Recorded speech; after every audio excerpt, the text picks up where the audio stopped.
Coming up next on I've Got Issues, find out how Kansas families are faring in the ongoing war on poverty. Stay tuned.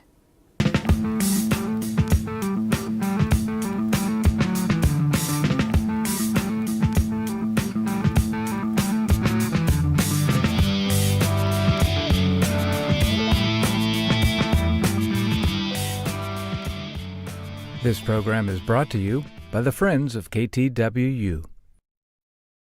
Welcome to I've Got Issues. I'm Janet Thompson-Jackson.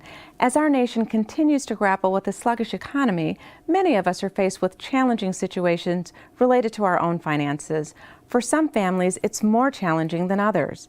On this show, we'll explore some of the resources available to those in need of assistance. It's been 50 years since President Johnson focused attention on the plight of the less fortunate among us as he declared a war on poverty. Poverty is a national problem requiring improved national organization and support. But this attack, to be effective, must also be organized at the state and the local level and must be supported and directed by state and local efforts. For the war against poverty will not be won here in Washington. It must be won in the field, in every private home, in every public office, from the courthouse to the White House.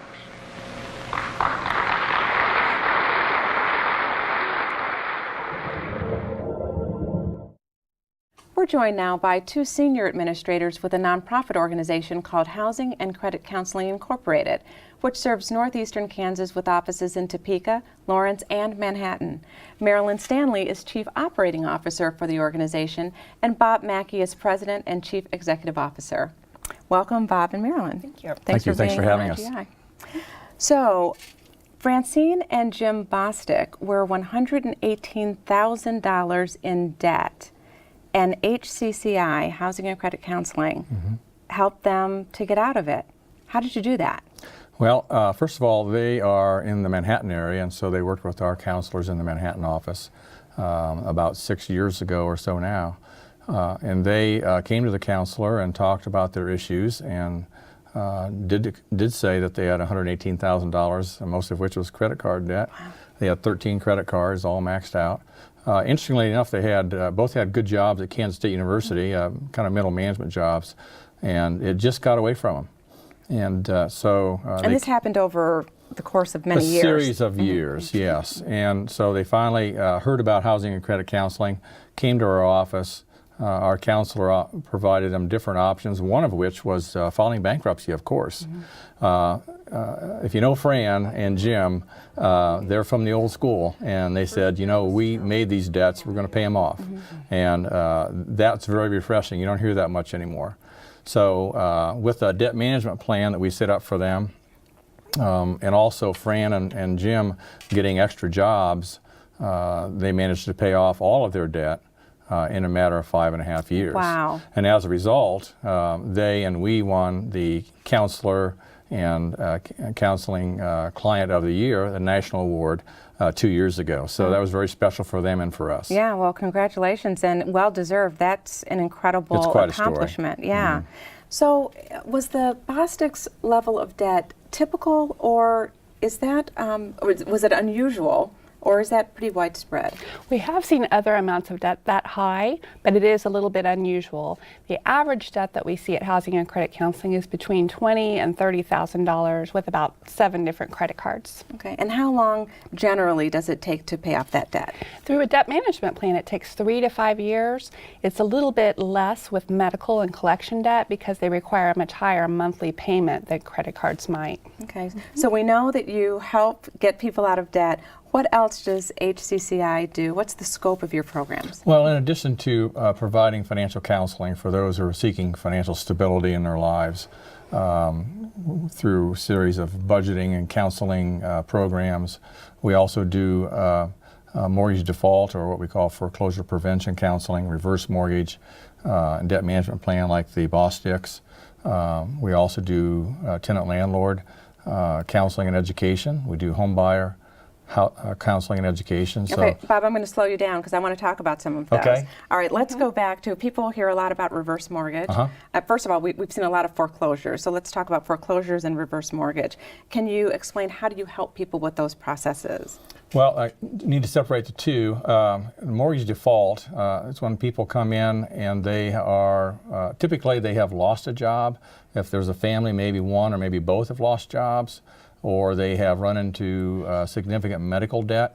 And it's not typically because they've just wasted their money or not managed it properly. So typically it's because of a catastrophic situation. So they are able to come in and talk to a credit counselor. Again, we talk to them about a budget, their expenses, their income, but we can also work with the lender and talk to the lender about, we think we have these people down into a situation where it's a manageable budget. We think we can probably get them back on a payment schedule if you can maybe reduce your interest rate or minimum monthly payments, and oftentimes they do. And so there's a lot of things that we can do to help these people out if they come in on time. Right. If they're 3 payments behind or more, that's almost a little bit too late. And we had some people come in with a sheriff's letter saying that they're going to be evicted and there will be a sale in 3 days, and that's just too late. So well, that's really important to know. So people, if they're 1 or 2 payments behind, there's still time to address that situation. There is, and we often say, if you think you're going to miss your first payment, you need to come see us. Yeah, okay. And they typically know that. Okay, let's talk about reverse mortgages. Reverse mortgages, the law changed in October 2005, I believe, and if an individual is contemplating a reverse mortgage, a couple of things. First, they have to be over the age of 62, and they have to have equity in their home. And then what we do is provide counseling to let them know and inform them about the ins and outs of a reverse mortgage, the pros, the cons, the fees, the laws, the guidelines, what can happen if, and so on and so forth. We do not encourage them to take the reverse mortgage. We don't dissuade them from taking the reverse mortgage. All we do is give them information for their own decision. Interesting, when I came to HCCI about 6 years ago, about 30% of the people actually took the reverse mortgage after the counseling session. Now it's about 50 to 60%. Really? Yeah, and I think it has a lot to do with people who have retired, and you've read in the paper, as we all have, people are retiring and finding out they don't have enough income, so they're looking at reverse mortgages. They're not for everybody, but if you look at them closely, you go in with your eyes open, it could be a good thing. Okay. You mentioned landlord-tenant issues. What do you do around those issues? Well, we teach actually people, tenants and landlords, about their rights and responsibilities based on the Kansas Residential Landlord-Tenant Act. So we're not attorneys, we don't practice law or give legal advice, but there's small things about certain notices and ways to work with your landlord and your neighbors and how to read a lease. Maintenance is the largest problem that people call us about. Sometimes just a written notice to your landlord to repair something makes a world of difference. Okay, all right. And landlords are willing to work with you?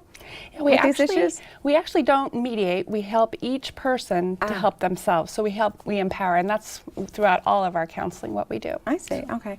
The Better Business Bureau has said the most complaints they've heard in 2013, last year, were dealing with the financial services industry, credit card companies, payday loans, and collection agencies. We don't have a lot of time, but can you just talk about what HCCI does around any of those issues that you care to talk about? The payday loan sticks out because it is, well, you can drive around town and there are more payday loan places and title places than McDonald's. So, and that's everywhere in the country, really.